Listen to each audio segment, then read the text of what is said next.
Viral ngayon sa social media ang nangyari sa isang accommodation sa Riyadh, Saudi Arabia. Dahil isang malaking sorpresa ang bumungad sa mga kasama nito sa flat nang maaktuhan nilang may kasamang ibang lahi ang kasama nila sa bahay na OFW. Ayon nga sa salaysay ng mga nakasaksi, ang kanilang room or accommodation ay exclusive lamang sa mga babae. Kaya naman laking gulat nila nang may makita silang lalaking ibang lahi sa loob ng kanilang kwarto. Nagsimula nga ang komosyon sa pagitan ng mga OFW matapos nilang sitahin ang maling gawain ni Kabayan. At para sa actual video ng nasabing pangyayari, panuorin natin ang video na to. Tatawag ako ng tumawag ka, pulis. Yala, call police. Hindi ha, hide and post me.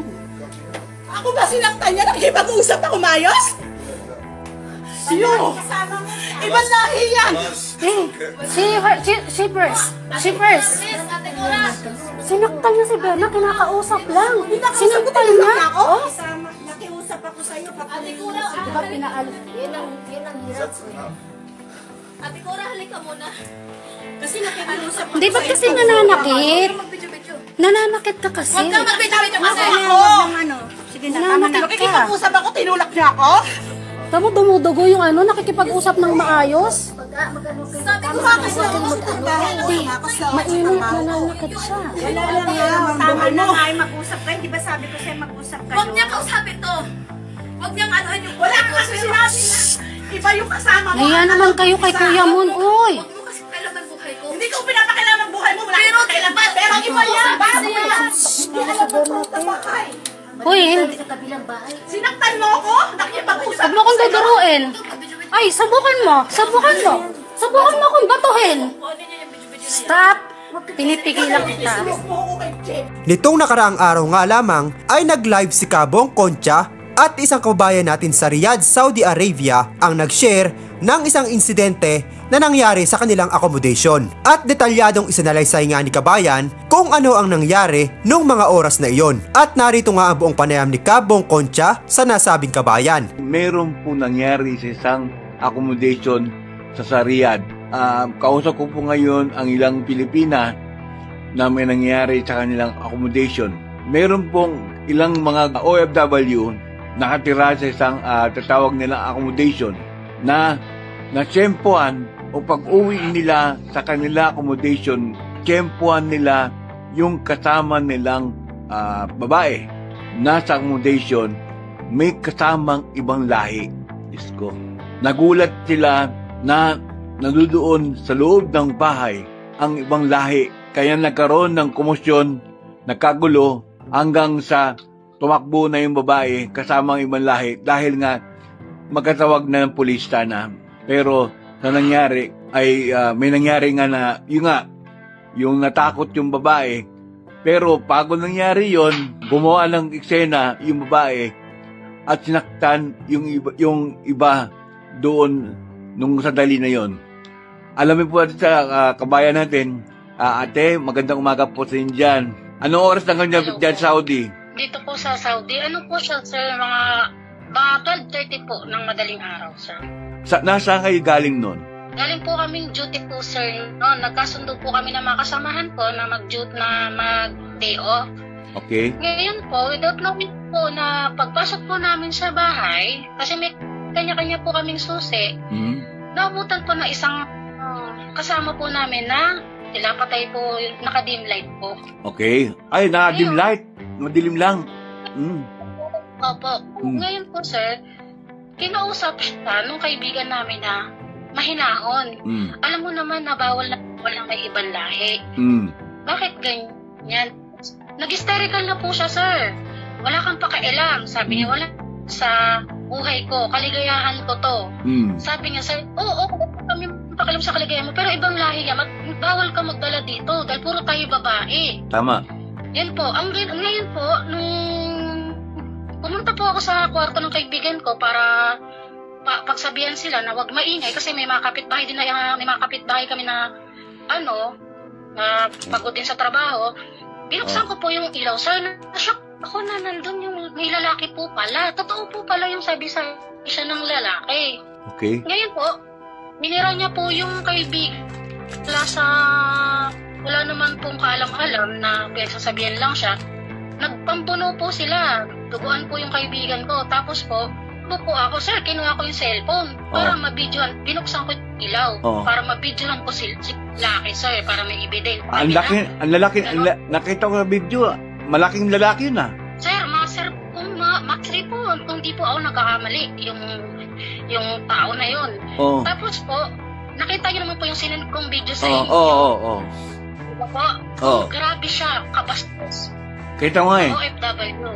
Ngayon po, sir, fake ikama, fake papers, domestic helper, pero nagpapanggap po siyang nurse. Nako. Ngayon po, nung tumawag ng polis yung kasamahan po namin, kasi nga po sa safety din po namin, kayo nga po ibang lahi, puro kami babae. Ang nangyari po, sir, awa na yung babae, yung kasama namin na wag daw, mag-usap daw. Sabi namin, kung kinausap mo kami na maayos at pinaalis mo yung lalaki, walang gulo, hindi nanakit ka Bastos ka. Wala kang respeto sa OFW. Yung mga matitinong OFW nadadamay dahil sa gagagawan mo. Sabi kong ganon. Pailam sa kaligayahan mo, buhay mo yan. Pero wag nadadamay kami sa ganyan kung magkahulihan Tama. Sabi ko, bago ka tumutong dito sa Saudi Arabia, alam mo yung policy at patakaran na mahigpit yan. Hindi kayo kasal. Unang-unang ibang lahi pa yan. Ngayon po, nagmamakaawa siya. Inaawat po siya nung kaibigan ko para mahuli na nga sila. Hihintay na lang namin yung pulis Ayun, nagpangbuno naman sila sa labas. Sabi nung kaibigan ko, di baling mahuli tayo dito sa kalsada. Sabi ko, sige, hayaan mong mahuli yan. Kahit mahuli tayo nag-aaway siya, sasabihin ko sa pulis na ipa-medical. Dahil meron yan kung naka-something na lalaki na 1 week na. Grabe po, sir, ang kapal. Sobrang kapal ng mukha niya. Ladrid Jumok ang pangalan niya, sir, taga-Agusan del Sur. Nasaan na ngayon babae ngayon? Nagtatakbo, sir. Kasi parating na yung pulis Hindi yung mga gamit niya, yung mga damit niya naiwan. May mga gamit siyang naiwan dito. Tapos sabi po nung i-report namin bukas sa police station para po, hindi na siya kasi may susi po siya. So papalitan po namin lahat ng sinang kwarto tsaka dito, main gate. Sir, sa dami niya pong lalaki, sabi niya may mga Saudi daw siyang nasa likuran niya para tulungan siya. Ang sabi naman namin kung magkahulihan, sa Pilipinas ang uwi natin pero ikaw, may ebidensya kami. Saan ka pupulutin? Sabi ko gano'n. Kasi kami, wala kaming ginawang tama. Ikaw ang nagdala ng lalaki dito. At nananakot at nanakit. Sobra po, sir, ang kahihiyan. Grabe. Mismong kapwa mo Pinay ang gagawa ng kapahamakan. Naniwala kasi sinabi ko na marami na mapapahamak, Sobra, sir. Kaya nga po sabi ko, may intindihan ko pa yung mga nag-TNT na napagmalupitan. Pero yung nag-TNT para sa lalaki, sir. Yan ang parang grabe naman. Nakakahiya. Nagugulat lang ko sa mga, imagine mo, umuwi kayo, nagulat kayo, may tao na may lalaki sa accommodation nyo. Nagawa niya yun? Opo, sobra. Nung narinig ng lalaki, natawag kami ng polis. Para po siyang natatakot na na po. Siyempre po ibang usapan na yun Hindi sila legal. Pero yung babae, sir, tinan niyo ang sabi niya, wala kang pakailam. O, di ba po? Grabe, ang kapal ng mukha yung taga-Agusan na yan. Kumusta kayo niya? Okay naman kayo yan? Okay naman po, sir. Ito, hindi pa kami makatulog kasi sobrang pagod sa duty. Tapos nagka-pisikalan ako. Ako nga nagbe-video Sinabihan pa niya akong pok-pok. Tapos nawala naman kami alam-alam. Siya nga po ang naaaktuhan namin na may ibang lahi na nagkapatungan sila, sir. Grabe. Sobra, sir. Kasi grabe po yung pananakot niya. Kami po ang tinakot niya, sir. Siya ang may hawak na mga fake. Lahat. Nakakanginig sa galit kasi marami na nagsasabi na nagpapaakyat siya na ibang lahi. Pero hindi namin nagsichempan dahil pare-pares kami may trabaho Sabi ko kung sino pa yung takas, nagdadala ng lalaki, at siya pa ang may ganang manakit, sir. Di po ba? Ayan, narinig nyo mga kababayan ko. Yung mga sinasabi ko sa inyo, ang kababayan natin, isang accommodation sa Riyadh, nakagulo. Dahil yung isa sa kanila, nagdala ng lalaki. Masre daw ata, mukhang isturang masre. Ang laki, nakita ko video Malaking tao yung Arabo. Arabo yun, hindi ko alam. Pero ang laki, ang takal. Tapos yung... na po daw po yan. Sus ko. Maliit yung babae, tapos yung Arabo, ewan ko ang Arabo yun, ay malaki. Nakita nila sa accommodation yung lalaki. Magkapatong talaga. Nakapatong? Diyos ko. Ngayon lang nangyari sa kanila, eksaktong pag-uwi nila, nakita nila doon mismo sa kwarto yung lalaki at nakubad nga nila, ano sila. Nakasampay pa nga po sir yung bra. Okay na po na nagtakas ang isang OFW dahil sa pangmamaltrato. Pero yung magtakas ka para lang sa kaligayahan at pumatol sa ibang lahi sir, sobrang nakakahiya po. Saan po sa Riyadh, ate? Sir po, Al Nasser Road po. Al Nasser? Asisiya. Ay, Asisiya? Opo. Langya talaga. Ngayon, anong dala ng babae nung umalis siya, nung kusot lang niya? Yung suot lang po niya, tas yung nasira niyang damit, tas yung pag namalit, yun lang po dala niya. Cellphone niya, ano doon? Opo. Tapos po talagang hindi niya expect na may darating po kami kasi ang parang basura yung bahay, as in sir. Nagkalat yung mga tissue kung anong ginawa nila, yung mga gamit po nila, mga damit nila sir. Sobra ang baho ng bahay. Ay, nako naman, marami tayong mga kababayan na mga gumagawa ng mga kalokohan sa Saudi, katulad sa ibang bansa. Tapos, yung babae pa ngayon ang may galit din sa inyo. Opo, sir. Tapos, nalaman po namin na fake po pala. Sabi niya, mayabang siya, nurse daw po siya. OF domestic helper lang po pala. Grabe, sir. Tapos, nag-run away siya sa dati niyang pinapasukan.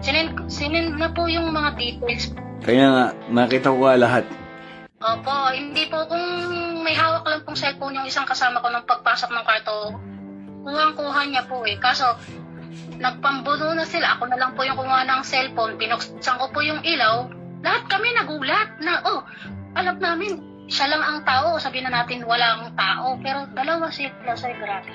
Anong binuksan niyo yung ilaw, hindi yung akalain na may lalaki sa loob. Opo, sir, hindi namin akalain. Kasi nga po, unang-una, sir, nakakatakot eh. Ibang lahi po eh. Tapos puro po kami babae. Grabe po yung salita niya. May boyfriend bang may papel? Grabe, sir, ang kapal ng mukha ng OFW na yan. Nasa na yung babae nasaktan? Andito po. Katabi ko, sir. Pwede ko makausap? Ate, kumusta na po kayo? Nanginginig pa ako. Anong po bang ginawa sa inyo yung babae? Kinakausap, pagbukas ko nga, hindi ko alam na may lalaki siya. Okay. Tapos pag kinakausap ko siya, tapos bigla niya akong sinaktan, tinulak niya ako. Ayun, nagkabang-abot na kami ng away. Tapos yung lalaki, hindi ko kilala, ibang lahi. Sabi ko, trespassing yan, bakit ibang lahi? Ibang lahi na naman yung dala mo. Ibang lahi na naman ang dala mo. Sabi ko sa kanya, not allowed yan. Sabi ko sa kanya. Sabi niya, huwag ko daw pakialaman ng buhay niya. Hindi ko naman pinapakialaman ng buhay niya. Kaligayahan niya daw yan. Yan na lang daw yung kaligayahan niya, pakialaman ko. Hindi ko pinapakialaman yung buhay mo. Ayaw ko lang na ibang lahi yung tutungtong dito sa bahay na to. Kasi puro kami babae dito, sir. Tama. Kasal ba kayo? Asa na marriage contract niyo? Sabi ko gano'n. Nagulat kasi siya dumating ako eh. Sir, medyo parang nanginginig po yung kasama ko. Sabi, minom pa muna ng tubig doon. Sige na. Nanginginig. Baka maano ka dyan. Opo, sir, grabe. Kasi tinulak din po siya ng lalaki, sir eh. Opo. Buti lalaki, hindi na napak. Hindi, tumakbo na po din ako eh. Kaya kumuha ko ng cellphone, talagang amatic binidyo ko na, sir. Oo nga eh.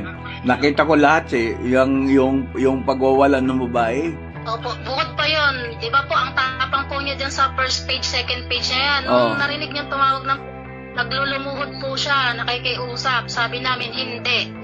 Kasi kinakausap ka ng maayos, hindi ka nakipag-usap, nanakit ka, matapang ka, sige.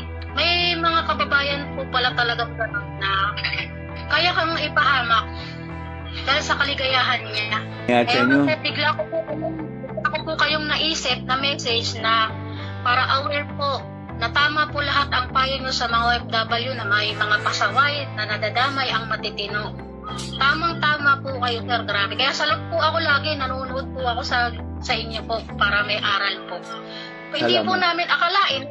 Nangyari po, sa side po namin yun, sir. Grabe. Sabi ko nga po, sir, grabe yung Valentine's Day namin. Sino 1 week na kami magbabalintines, magkakaibigan. Kami pa yung na-trouble. Siya pa yung...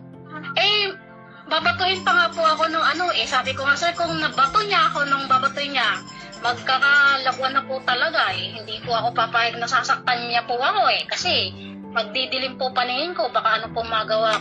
Wala sir, hindi marunong makiusap. Kay gana pang manak. Nakapalang mukha sir. Awat ng awat yung lalaki niya, kasi syempre kabado na yung lalaki niya na nakarinig ng pulis eh. Inaawat siya pero siya talaga yung sobra sir, sobra.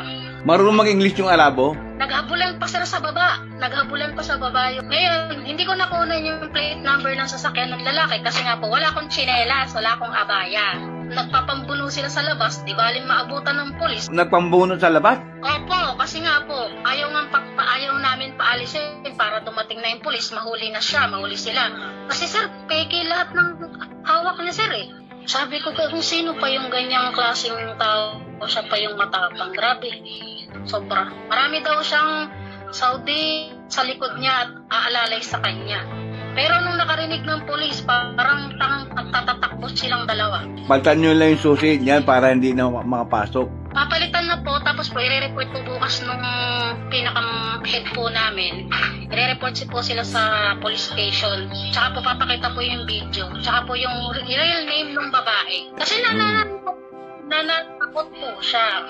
Siya pa po yung kami, kalmado kami kasi wala kaming video, wala kaming ginawang masama at siya pa yung may ginawa sa amin. Nalulungkot ako sa nangyayari dahil sa may mga ganyang sitwasyon. Sobra sir, nakakashock. Mabuti nga hindi nalaban ng lalaki, hindi kayo sinak na ng lalaki. Pagka naman po nanakit yung lalaki, pagtutulungan po namin yan kahit malaki po siya, hindi. Anong oras nangyari ngayon yan? 12:30 po nung madaling araw dito sir eh. Nangyari po yan. Okay lang kayo niyan ngayon? Okay lang kayo na? Okay, kami po okay na po. Una nasaktan, medyo nagpambuno po talaga sila sir. Nakalmot niya yung isang kasamahan namin, nagsuntukan silang dalawa, yung ganyan. Pero ako po, umaawat ako, wala pa pong video. Una pa lang. Pati ako, inaano din. Ako, nagpigil na lang ako kasi ayoko naman sabihin pinagtulungan siya. Dapat nung malaman niyo yung mga ginagawa ng pakababayan natin, okay? At mabuti pang tulungan ng OFWO, ang mga OFW nakaranas, hindi maganda, kaysa dumadanas ng sarap ng kaligayahan niya sa ibang lahi. Para sa lahat to, malaman nila kung anong ginagawa ng mga kababayan ding iba. Mga kababayan, ito po, mga babae, mga OFW to sa Riyadh. Sila mismo nakaranas ngayon na yung kasama niya sa bahay, nagdala ng lalaki. Bakit ko ginagawa ito mga ganito? Para ipaalam sa inyo na ito ang totoong nangyayari sa mga OFW para hindi pamalasitan. Kung sa Pilipinas nyo gawin yan, ay wala kayong pakialam. Kaya lang, mga OFW po, nasa ibang bansa po kayo. Kawawa po yung mga ibang katulad nila. Wala naman si kamalay-malay. Ay nako, mga tao nga naman talaga. Lalo't napapadalas ngayon ang iba't ibang balita sa Saudi Arabia na kinasasangkutan ng mga Pilipino. Naigalang natin ang batas ng Saudi at iwasan natin gumawa ng mga ganitong bagay na nakakasira sa imahe ng mga OFW. Huwag tayong magpasaway mga kabayan at dapat alam natin kung saan tayo lulugar. At kung bago ko pa nga lang dito sa aking YouTube channel at nagustuhan mo ang video na to, ay ini-invite kitang mag-subscribe at pahit na rin ang notification bell para lagi kang updated sa lahat ng balitang OFW na ina-upload natin dito sa ating YouTube channel. Maraming salamat sa iyong panonood.